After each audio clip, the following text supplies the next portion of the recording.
আমার সঙ্গে উপস্থিত রয়েছেন ত্রিপুরা প্রদেশ বিজেপির মাননীয় সম্পাদক আদরণীয় রতন ঘোষ মহোদয়। কয়েকটি বিষয়ে আপনাদের দৃষ্টি আকর্ষণ করার জন্যে আপনাদের এখানে আমন্ত্রণ জানানো হয়েছে। প্রথমত, আজ আন্তর্জাতিক যোগা দিবস।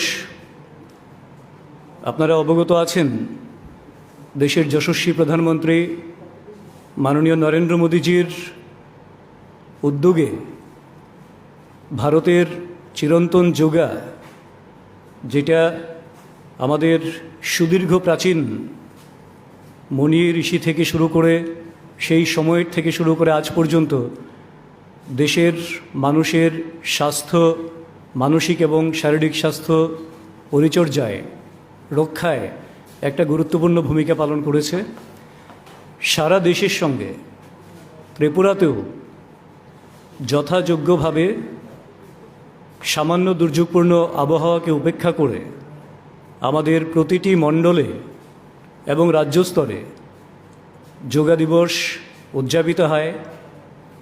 প্রচুর সংখ্যায় মানুষ যোগাভ্যাসে অংশগ্রহণ করেন। আমাদের মাননীয় প্রধানমন্ত্রীর সুনির্দিষ্টভাবে একটা লক্ষ্য রয়েছে, ওয়ান ওয়ার্ল্ড ওয়ান হেলথ মোট্টো। এই লক্ষ্যটাকে অর্জন করতে গেলে যোগা যে অন্যতম একটা মাধ্যম হতে পারে, সেইটাকে ইতিমধ্যেই তিনি বিশ্বের মধ্যে প্রতিষ্ঠা করেছেন। বিশেষ করে এই করোনাকালীন সময়ে মানুষের শারীরিক এবং মানসিক স্বাস্থ্য বজায় রাখার জন্যে যোগার কোনো বিকল্প নেই।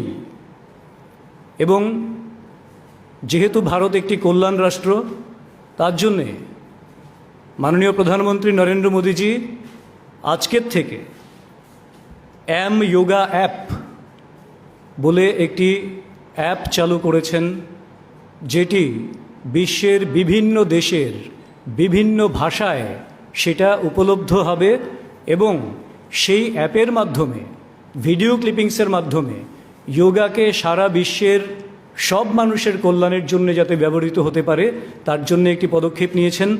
এই গুরুত্বপূর্ণ ঐতিহাসিক সিদ্ধান্ত এবং পদক্ষেপের জন্যে বিশ্ব কল্যাণের এই যে ভাবনা, তার জন্যে যেটা ভারত বরাবর ভারতের সনাতন চিন্তাধারায় রয়েছে, বিশ্ব কল্যাণ, মানব কল্যাণ, এই উদ্যোগ গ্রহণের জন্য আমরা মাননীয় প্রধানমন্ত্রী নরেন্দ্র মোদীজিকে ধন্যবাদ জানাই। আরেকটা বিষয়, গতকাল থেকে আমাদের চিন্তন শুরু হয়েছে।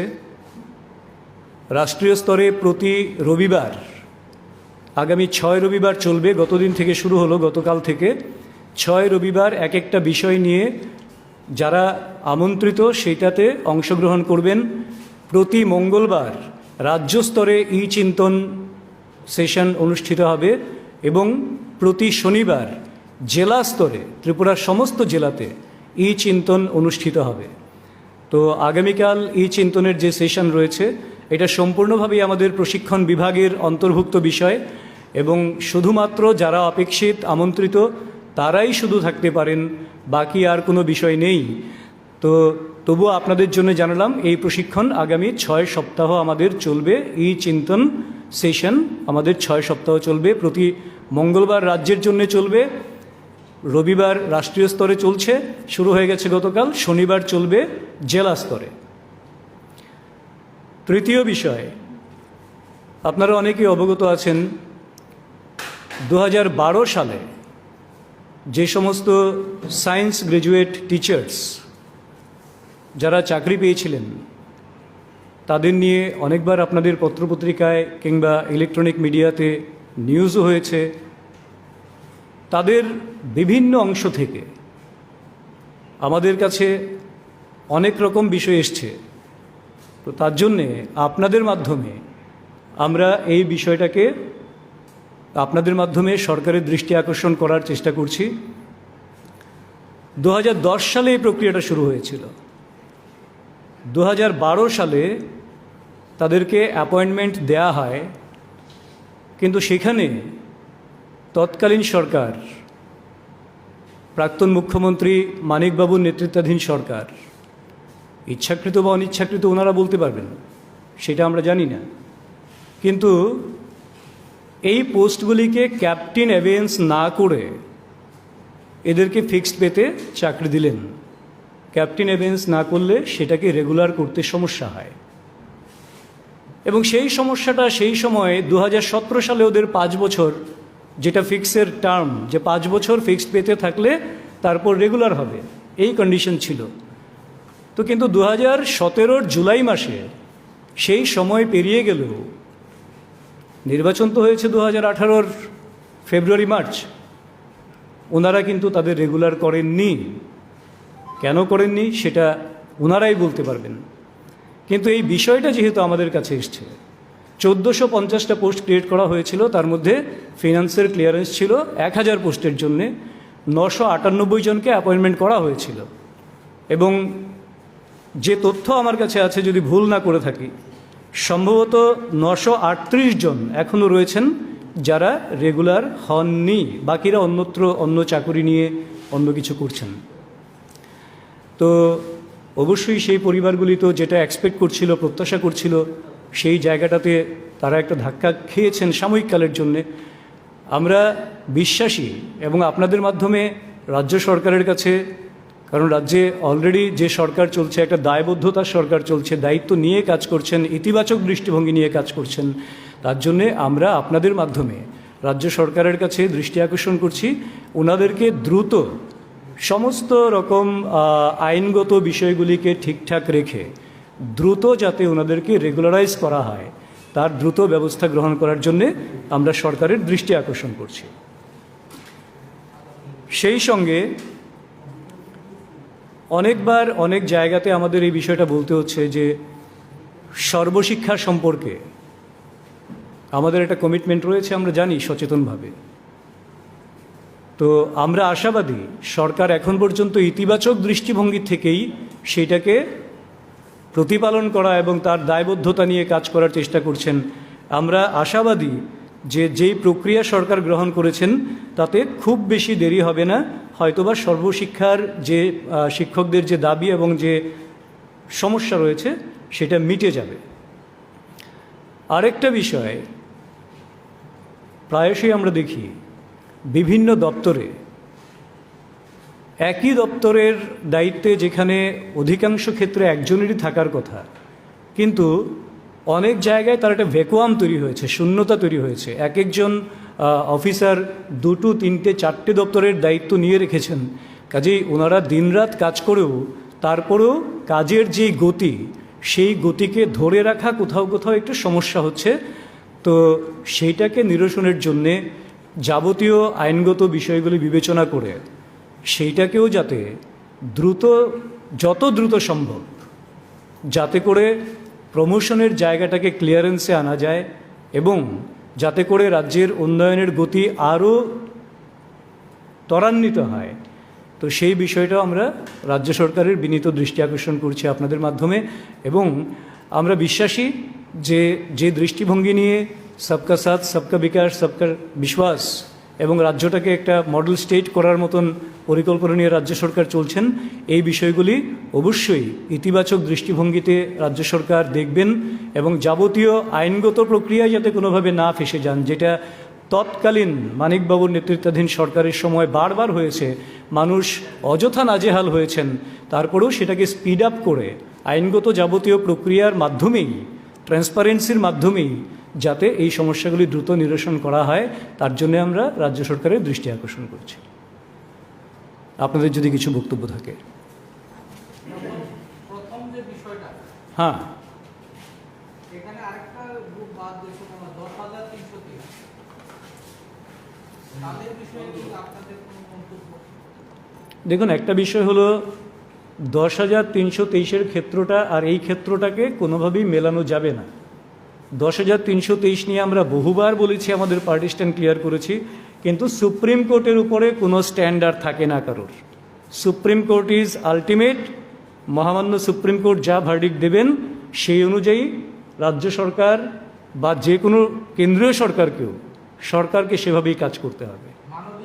কাজেই মানবিক দৃষ্টিভঙ্গি থেকে এটা রাজ্য সরকার বারবারই বলছেন এটা নতুন স্ট্যান্ডার্ড কি ক্লিয়ার করব আমি? বারবারই বলা হচ্ছে যে যাবতীয় আইনগত বিষয় খতিয়ে দেখে তাদেরকে কোন কোন ক্ষেত্রে অলরেডি ছাড়ের ঘোষণাও হয়েছে, বিভিন্ন ক্ষেত্রে মানবিক দৃষ্টিভঙ্গি আছে বলেই তো একটা দীর্ঘ সময় পর্যন্ত চাকরি যাওয়ার পরেও এদেরকে রাখার ব্যবস্থা করা হয়েছে সুপ্রিম কোর্টে আবার একটা অ্যাপিল করে। কাজেই মানবিক দৃষ্টিভঙ্গি থেকেই তাদেরকে এককালীন সহায়তা করা হয়েছে। যতগুলি মানবিক দৃষ্টিভঙ্গি থেকে আইনগত প্রক্রিয়ার মাধ্যমে করা সম্ভব রাজ্য সরকার সব কিছু করেছেন, এবং আগামী দিনে আরও যদি কোনো স্কোপ থাকে সেটাও করবেন, নিশ্চিত থাকুন। তাদের তো ইন্টারভিউ হওয়ার কথা, কিন্তু এখনো পর্যন্ত ইন্টারভিউ হয় না, 103 জন মারা গেছে। আপনারা দেখুন, যারা মারা গেলেন প্রথমত তাদের জন্যে আমরাও দুঃখ প্রকাশ করছি। একজন লোকও মারা যাক কোনো কারণে, সেটা আমরা চাই না। কিন্তু তারপরেও বিষয় হলো যে এই কোভিডের কারণে গোটা দেশের মধ্যে বহু প্রক্রিয়া বন্ধ হয়ে আছে, বড় বড় রাষ্ট্রীয় স্তরের পরীক্ষা বন্ধ হয়ে আছে, ছেলে মেয়েদের যাবতীয় পরীক্ষা ক্যান্সেল হয়েছে, নয়তোবা একেবারে পুরোপুরি বাতিল করা হয়েছে। অন্য প্রক্রিয়া তথ্য তলার সন্ধান করা হচ্ছে যে কীভাবে তাদের ইভ্যালুয়েশন হবে। কাজেই একটা মহা বিপর্যয় যখন চলছে গোটা বিশ্ব জুড়ে, এবং ভারতবর্ষেও সেই বিপর্যয়ের বাইরে নয়, কাজেই সেই জায়গায় কোনো কোনো প্রক্রিয়া ডিলে হবে, সেটা খুব স্বাভাবিক, কিন্তু কোনোটা বাতিল হয়নি, আগামী দিনে হবে।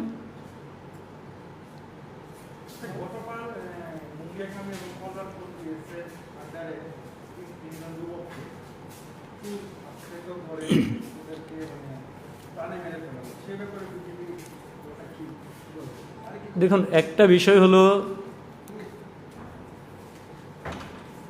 যারাই এই ঘটনা করেছে তাদের উদ্দেশ্যে একটা কথাই আমি বলবো, ত্রিপুরা রাজ্যে দীর্ঘ 25 বছর পর আইনের শাসন প্রতিষ্ঠিত হয়েছে, একটা সুষ্ঠু বিচার ব্যবস্থা এবং গতিশীল প্রশাসন ত্রিপুরায় রয়েছে। কাজেই একটা অপরাধীকে আমি যদি ধরে নিই, অপরাধী কিনা সেটা তো প্রশাসনের বিচারের বিষয়, পুলিশের বিচারের বিষয়, যদি ধরেও নেই এই ধরনের কোনো একটা ইনসিডেন্ট হয়েছে, তাহলেও তার জন্যে পাল্টা আরেকটা অপরাধ করা, সেটা কোনোভাবেই ভারতীয় জনতা পার্টি সমর্থন করে না, এবং প্রশাসনের মতন তাদের বিরুদ্ধে যা ব্যবস্থা করার তদন্তক্রমে নেবেন, সমস্ত খোঁজখবর নেবেন। এডিসিতে এখন ব্লকগুলিতে কাজকর্ম করতে পারছে না, প্রশাসনিকভাবে টিকা মাখানো মানে তাদের যে প্রশাসনিক লেভেলে যারা কাজ করেন তাদের বাধা দান করছেন, তারা করতে পারছে না।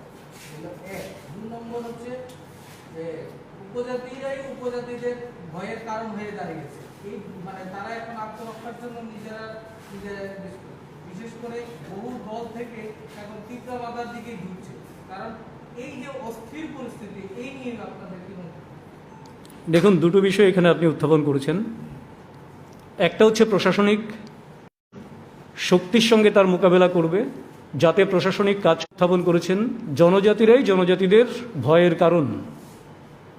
তো এই পরিস্থিতি কাম্য নয়।